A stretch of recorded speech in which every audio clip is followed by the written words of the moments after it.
Olá, eu me chamo Igor e hoje preparei algumas histórias para vocês. Se preferirem ouvir usando fones, sua experiência será ainda melhor. Espero que gostem.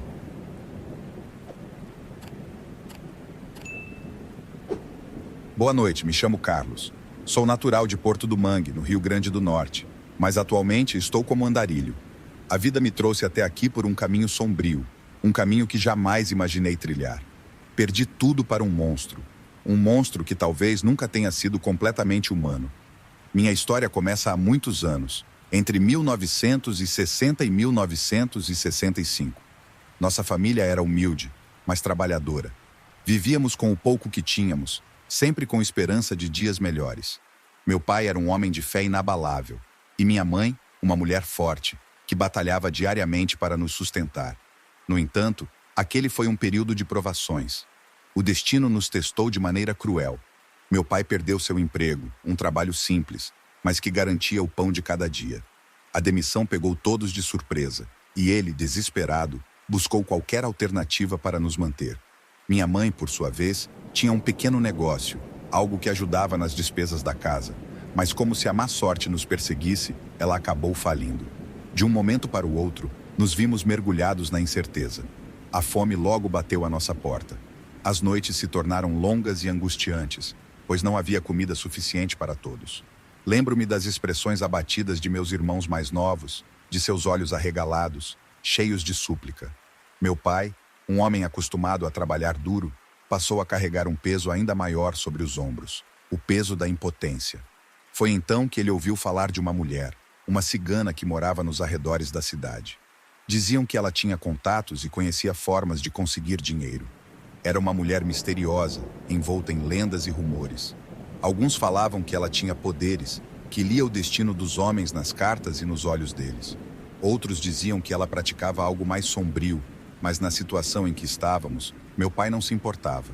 Ele precisava de trabalho, precisava colocar comida na mesa, e qualquer oportunidade era melhor do que nada. Decidido, ele foi até a cigana e implorou por ajuda. Ela o observou por um longo tempo, como se pudesse enxergar dentro de sua alma. Em silêncio, fez um gesto para que ele a seguisse. Meu pai foi conduzido até uma tenda nos fundos de sua propriedade, um lugar repleto de velas, ervas e símbolos que ele não compreendia.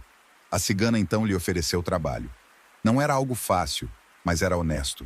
Ele deveria ajudá-la a carregar mercadorias, organizar objetos e, eventualmente, acompanhá-la em algumas de suas viagens. Pelo serviço, receberia 5 cruzados por mês. 5 cruzados. Para nossa família, aquele valor era uma bênção. Quando meu pai chegou em casa com a notícia, minha mãe chorou de alívio. Com aquele dinheiro, poderíamos voltar a comer decentemente. E assim, por algum tempo, as coisas começaram a melhorar. Mas meu pai nunca se sentiu completamente à vontade com aquele trabalho.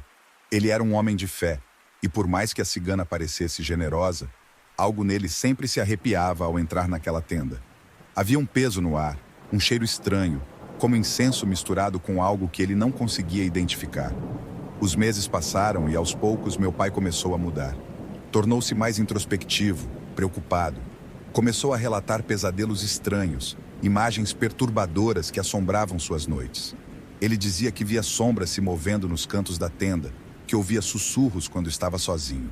No início, minha mãe tentou acalmá-lo, dizendo que era apenas o estresse da situação. Mas algo dentro dele parecia se corroer.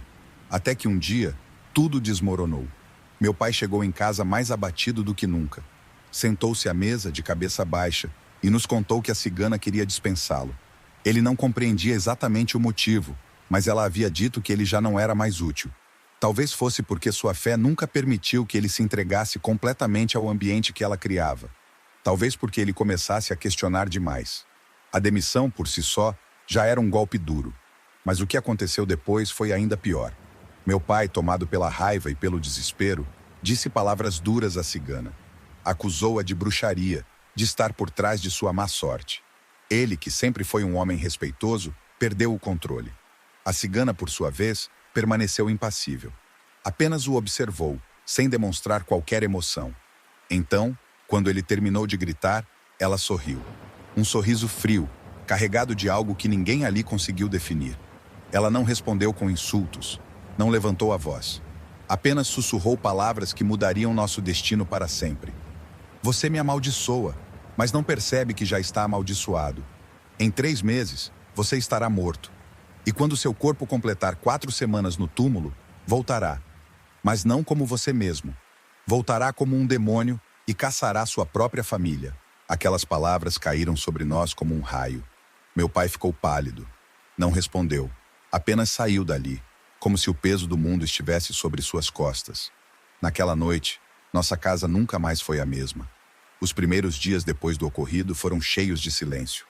Meu pai tentava seguir sua rotina, mas algo nele havia mudado.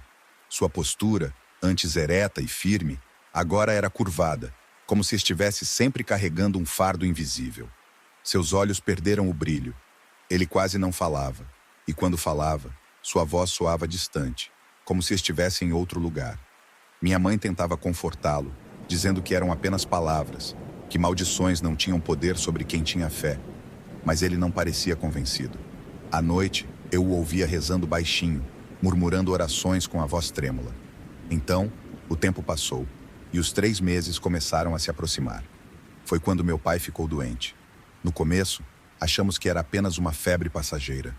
Ele começou a suar muito, tremendo como se estivesse em um frio intenso, mesmo quando o sol castigava lá fora.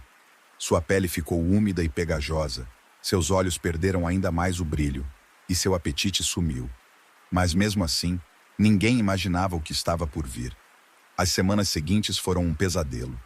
Meu pai começou a definhar de um jeito assustador. Seus ossos começaram a aparecer sob a pele fina e pálida.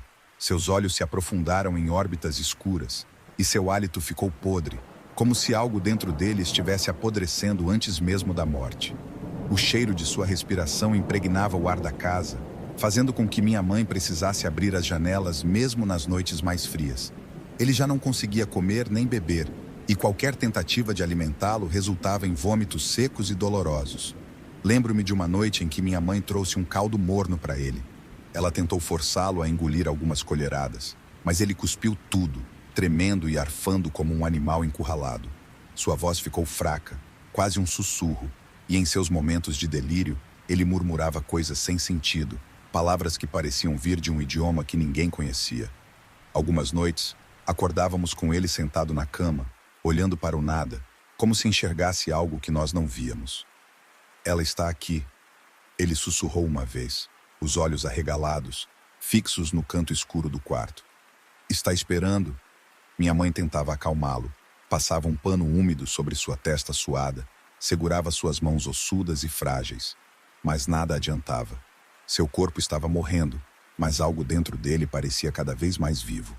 Então, ele começou a falar sobre a cova. Não me enterrem, ele dizia, sua voz entrecortada pela respiração pesada.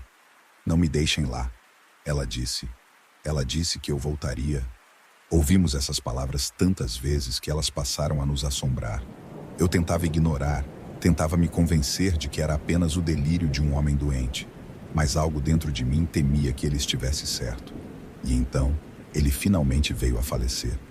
O silêncio que se instalou na casa naquele momento foi diferente de todos os outros. Era um silêncio espesso, pesado, como se a própria morte tivesse parado ali por um tempo antes de seguir seu caminho. Chamamos um padre para exumar o corpo e realizar as últimas orações. Mas o padre, ao ver o estado em que meu pai estava, ficou paralisado. Seus olhos se arregalaram de horror, ele deu alguns passos para trás e, sem dizer uma palavra, saiu correndo da casa como se tivesse visto o próprio diabo. Minha mãe chamou por ele, desesperada, mas o homem sequer olhou para trás. Foi como se tivesse sido tomado pelo pânico absoluto. Ficamos ali, sem entender direito, apenas com um morto diante de nós e um medo crescente no peito. Algo estava errado. Algo estava terrivelmente errado. Sem a presença do padre, decidimos fazer o funeral por conta própria. Minha mãe e minha irmã cobriram o corpo com um lençol branco, mas mesmo assim, o cheiro pútrido se espalhava pelo ar. O caixão foi fechado rapidamente, pois o cheiro era insuportável, e seguimos para o cemitério. O enterro foi um momento de tristeza profunda, mas também de alívio, pois no fundo, todos sentíamos que algo de ruim estava ligado àquela morte. Minha mãe chorava baixinho, minha irmã soluçava sem parar, e eu apenas olhava para o túmulo, sentindo que aquele não era realmente o fim. Passaram-se 3 semanas, e então algo aconteceu.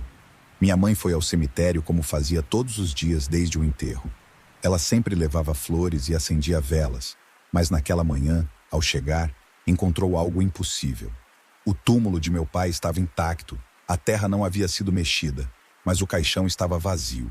Não havia sinal de escavação, nenhuma pegada ao redor, nada que indicasse que alguém o havia retirado. Era como se ele mesmo tivesse saído, como se a maldição da cigana tivesse finalmente se concretizado. O desespero tomou conta de todos nós. Minha mãe voltou para casa transtornada, sem conseguir falar direito. Seus olhos estavam arregalados, a pele pálida como cera. Ela trancou as portas, acendeu todas as velas que tinha e se ajoelhou para rezar sem parar. Mas nada poderia nos proteger do que estava por vir. 3 dias depois, algo começou a nos assombrar. No início, eram apenas ruídos estranhos na escuridão. Passos pesados arrastando-se pelo lado de fora da casa, sussurros incompreensíveis misturados ao som do vento, sombras que pareciam se mover sozinhas sob a luz da lua. Mas então, naquela noite, o horror se revelou completamente. Minha mãe estava do lado de fora, colocando as criações em seus devidos lugares, quando a criatura apareceu. Era uma visão grotesca, um pesadelo vivo. Seu corpo era podre, a carne pendia dos ossos em farrapos, e os olhos eram profundos buracos negros, sem nada de humano. Ela se movia com uma lentidão ameaçadora, como se estivesse saboreando o momento, como se soubesse que sua presa não tinha para onde fugir. Minha mãe tentou correr, tentou gritar, mas a criatura foi mais rápida. Pulou sobre ela, derrubando-a no chão com uma força que fez a terra tremer. Seu grito cortou a noite como uma lâmina, mas não durou muito. A criatura rasgou sua garganta com as garras afiadas e começou a devorá-la ali mesmo, como um animal faminto que encontra sua primeira refeição em séculos. Eu ouvi os gritos e saí correndo para ver o que estava acontecendo. E quando vi aquela cena, meu mundo desabou. Minha mãe estava no chão, seu corpo retorcido em um ângulo impossível, sangue escorrendo pela terra. A criatura se virou para mim, e por um instante, nossos olhares se cruzaram. Um calafrio percorreu minha espinha quando percebi que havia algo familiar naquela coisa. Algo que me fez querer gritar, mas minha voz não saía. Corri. Corri o mais rápido que pude, sem olhar para trás. Entrei na casa da vizinha desesperado, trancando a porta atrás de mim. Me escondi em um canto escuro, tremendo, tentando recuperar o fôlego. Mas então, pelo buraco de um móvel, vi a criatura vindo em minha direção. Ela caminhava lentamente, como se já soubesse onde eu estava, como se quisesse prolongar meu medo. A porta da casa foi arrancada com um único golpe. Eu ouvi os gritos dos vizinhos, ouvi os sons terríveis de carne sendo rasgada, ossos sendo quebrados, vidas sendo ceifadas. E então, o silêncio. Esperei. Esperei até ter certeza de que a criatura havia saído. Quando me arrisquei a olhar, vi a besta deixando a casa, mastigando algo que parecia um braço humano. Meu estômago se revirou, minha visão escureceu por um segundo. Eu sabia que não poderia ficar ali. Saí pelos fundos e corri em direção à floresta. Subi em uma árvore alta, me esfreguei com folhas para tentar esconder meu cheiro e fiquei lá, imóvel, por horas. A criatura voltou a me procurar, passou perto, fungou o ar, mas não conseguiu me encontrar. Depois de um tempo, ela desistiu e desapareceu na escuridão. Quando o sol começou a nascer, desci da árvore com cautela e segui em direção a um cercado de gado. Me escondi entre palhas de cana-de-açúcar e estrume, tentando permanecer invisível até ter certeza de que era seguro sair. A solidão foi se tornando minha única companhia. Não podia voltar para casa, pois a criatura poderia estar esperando por mim. Sem rumo, comecei a vagar. Consegui roupas e comida com algumas pessoas que passavam pela estrada. Algumas me olhavam com pena, outras com desconfiança, mas nenhuma delas sabia o que eu carregava comigo. Um medo que nunca me deixava, uma sombra que parecia sempre me acompanhar. Por muito tempo, fui caçado. Sempre que achava que estava seguro, a criatura me encontrava.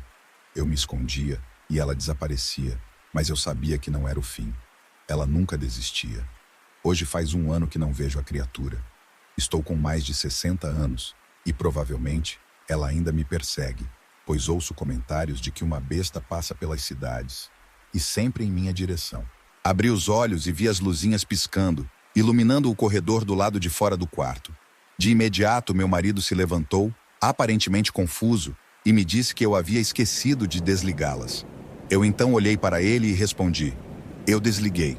Você estava lá e viu quando eu tirei elas da tomada." Ele me olhou, atônito, e foi até o corredor verificar. Andou de ponta de pés até o lado de fora do quarto, desceu as escadas e verificou toda a casa. Mas, para sua surpresa, não havia ninguém ali. Ele voltou para o quarto com o rosto pálido e sem uma palavra. A expressão dele era indescritível. Quando ele me contou o que havia acontecido, um calafrio percorreu minha espinha.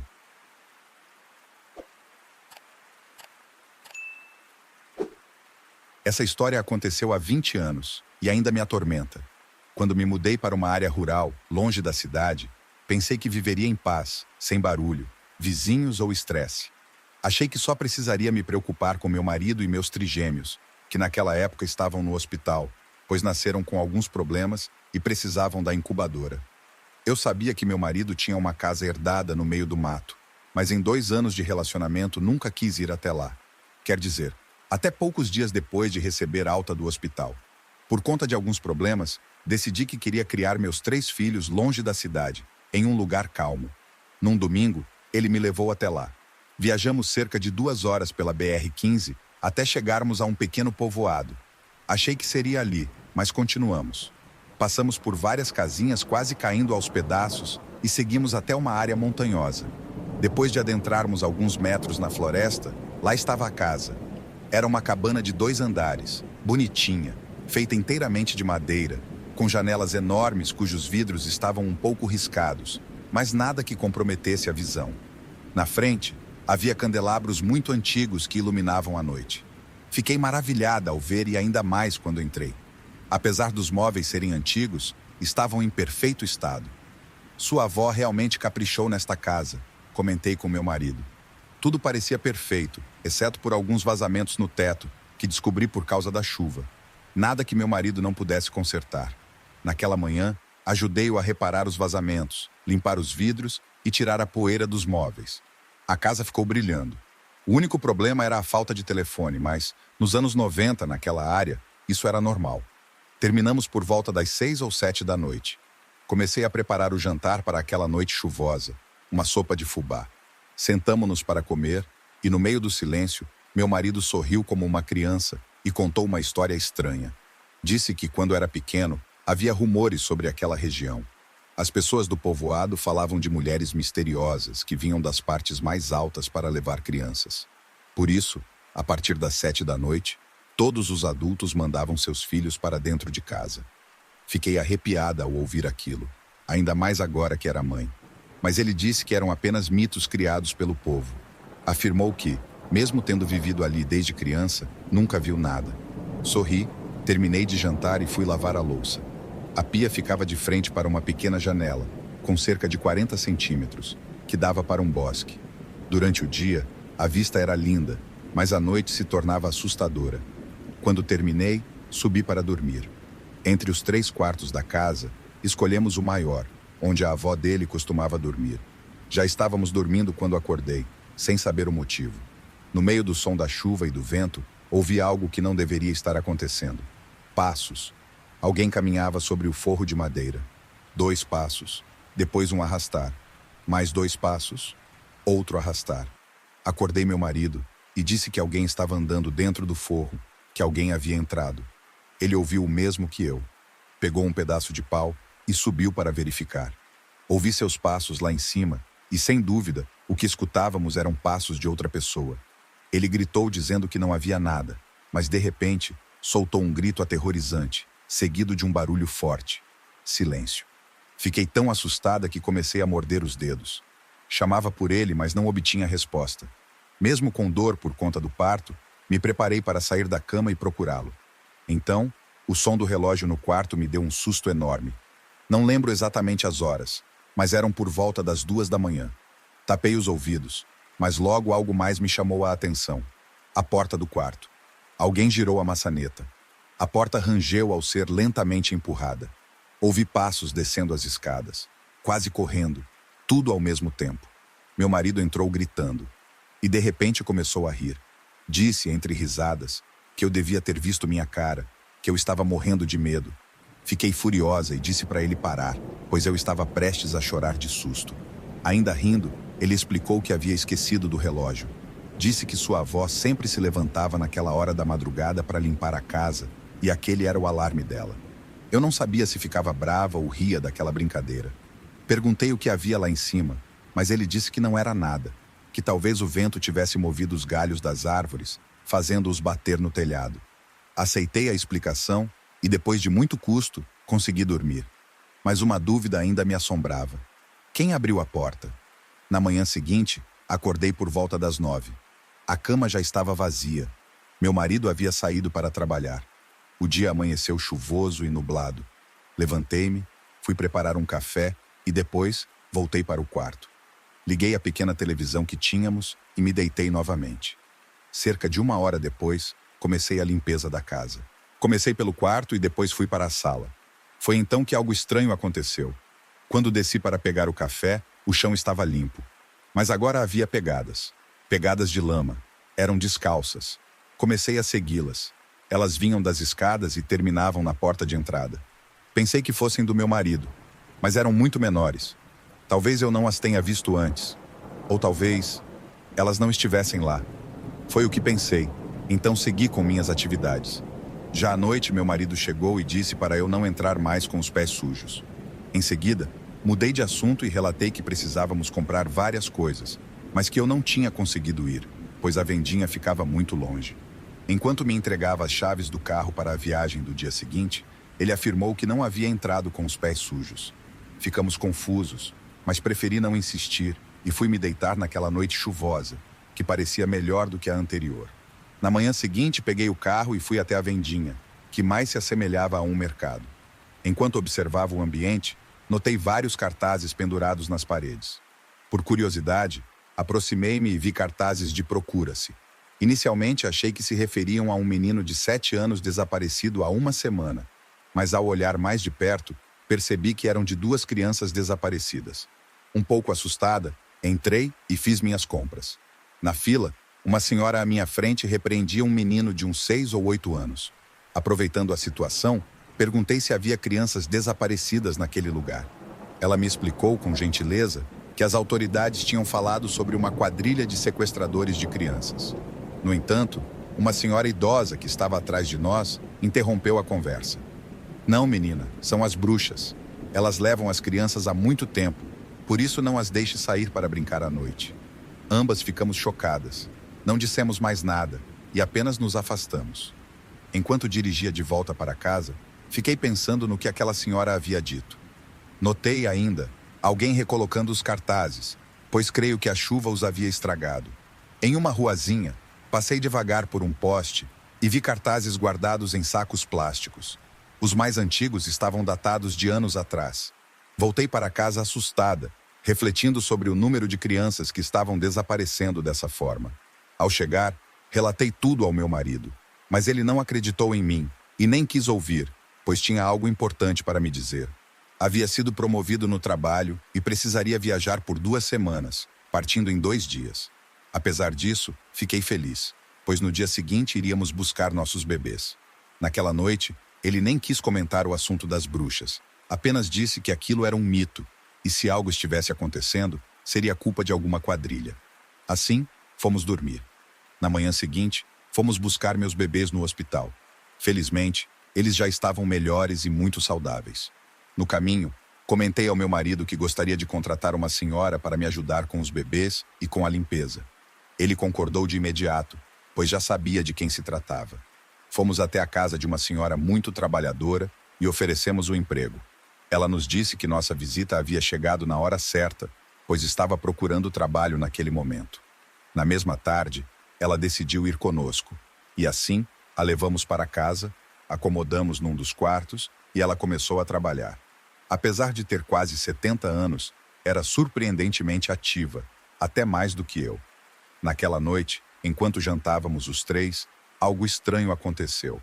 As árvores começaram a balançar, como se alguém as estivesse agitando, e conseguimos ouvir por alguns segundos o grito distante de uma mulher. Nenhum de nós teve coragem de sair, e assim fomos dormir.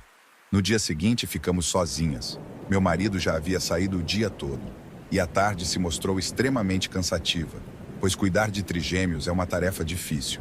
Quando a noite se aproximava, a senhora Jacira me chamou para o jantar. Deixei meus bebês no quarto do meio, e durante a refeição, conversávamos enquanto uma tempestade se anunciava. Jacira saiu de casa para recolher as roupas que havíamos lavado e eu a ajudei. Porém, quando estávamos prestes a terminar, a chuva caiu com força, o vento começou a soprar, e em meio ao barulho, ouvimos o riso de uma mulher bem próxima a nós. Assustadas, começamos a procurar alguém no mato, mas não encontramos nada. Além disso, a escuridão era total, e ao nos olharmos, confirmamos que ambas havíamos ouvido o mesmo som. Vale destacar que a poucos metros ao redor não havia casas. Preocupadas, corremos para dentro e tranquei a porta. Após terminarmos de jantar, Jacira quis lavar as louças, mas como ela já havia feito muito, insisti para que eu assumisse essa tarefa. Não lavei os pratos de imediato. Optei por fazê-lo 2 horas depois, por volta das 22 horas. Enquanto lavava, pude ver de relance pela janelinha da frente as árvores se movendo de forma estranha. Parecia que alguém estava no topo delas. Na escuridão, vi o que parecia ser uma mulher pulando pelos galhos e se afastando em direção ao norte. Não comentei nada, pois não queria parecer louca diante da Jacira, e lavei os pratos rapidamente. Confusa, subi para descansar e adormeci profundamente. Contudo, fui acordada pelo som de várias cabras, que pareciam estar dentro de casa e soavam como se estivessem furiosas. Em seguida, não foi só o som das cabras. Alguém começou a bater na porta principal, como se quisesse derrubá-la. Jacira, muito assustada, bateu à minha porta e prontamente deixei-a entrar. Ela me perguntou o que estava acontecendo, e eu disse que não sabia, mas que estava morrendo de medo. Ambas criamos coragem para olhar pela janela e ver quem estava batendo tão forte na porta. Ao abri-la, o vento frio e a chuva entraram no quarto. Ao olhar para baixo, percebemos o som característico de uma cabra, um som que à primeira vista parecia o de muitas, mas não havia ninguém na porta. A senhora Jacira permaneceu alguns segundos a mais e, de repente, ouvimos novamente aquele som estranho. Nesse instante, ela começou a gritar e a agitar os braços. Eu olhei novamente, mas não havia mais nada. Aterrorizada, afastei-a da janela e a fechei. Meus filhos começaram a chorar e fui ver o que estava acontecendo. Consegui acalmá-los em poucos minutos. Nesse momento, Jacira entrou no quarto e me pediu desculpas, explicando que vira aquela cabra correndo em direção à mata, mas que ela não se movia de 4 patas. Estava ereta, sobre 2, como se fosse um humano. Eu fiquei arrepiada, mas não disse nada. Apenas orientei-a a ir dormir, pois já eram 3 da manhã e precisávamos descansar. Ela foi para o seu quarto e eu fiquei com meus bebês durante a madrugada. Pensei que talvez por causa da escuridão ou do sono, ela tivesse se enganado. Relutava em acreditar que algo de outro mundo estivesse acontecendo, e então adormeci profundamente. Acordei por volta das 8 da manhã, quando um dos meus bebês começou a chorar, seguido pelos outros. Enquanto os alimentava, Jacira bateu à minha porta. Ela trouxe meu café da manhã na cama e pediu desculpas pelo ocorrido na madrugada, afirmando que repensara a situação e que possivelmente havia visto errado. O dia transcorreu de maneira normal, mas quando a noite caiu, voltou a chover forte. Estávamos jantando na sala quando, de repente, passamos a ouvir novamente passos no forro, como se alguém arrastasse os pés. Pegadas se aproximavam lentamente até a porta, e nesse momento, ouvimos alguém descendo correndo as escadas. Não sei de onde tirei coragem, mas subi para o 2º andar, pensando que encontraria algum ladrão. O que encontrei foi muito pior. Diante de mim, estava uma mulher negra, muito suja, com o que me pareceu ser sangue.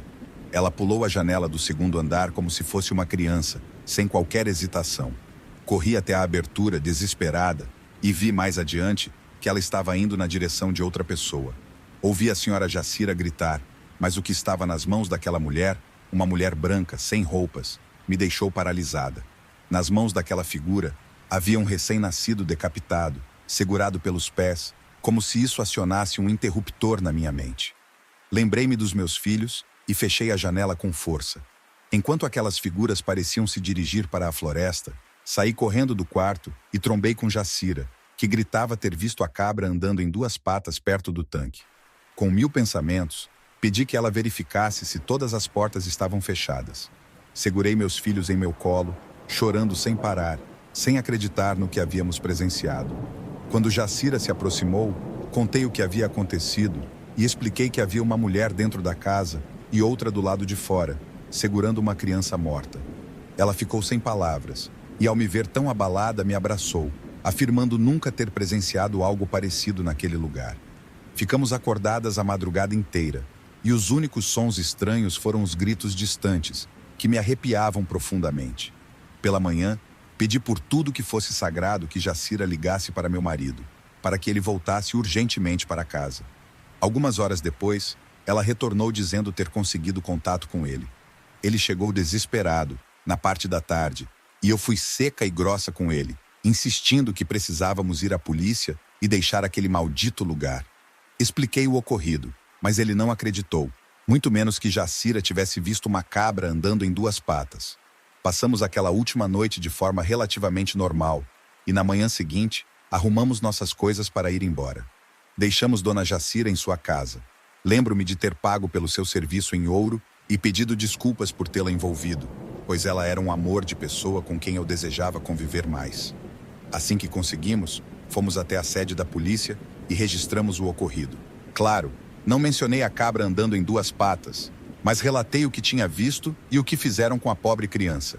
Um policial, um homem bastante rude, afirmou que aquilo era uma ocorrência muito grave, e se eu estivesse certa, que se não fosse pela forte chuva daquela noite, possivelmente haveria sangue como prova no terreno. Ele me olhou severamente e pediu um número para contatar-me. Após uma primeira investigação, forneci o número, mas nunca recebi essa ligação. Nem fui atrás para saber o que aconteceu, pois meu marido acabou vendendo o lugar. Fiquei todos esses anos com aquilo corroendo minha mente, e me dói saber que um ser tão puro teve que passar por tanta angústia. Me entristece pensar que existem pessoas assim neste mundo, se é que podemos chamar isso de pessoa.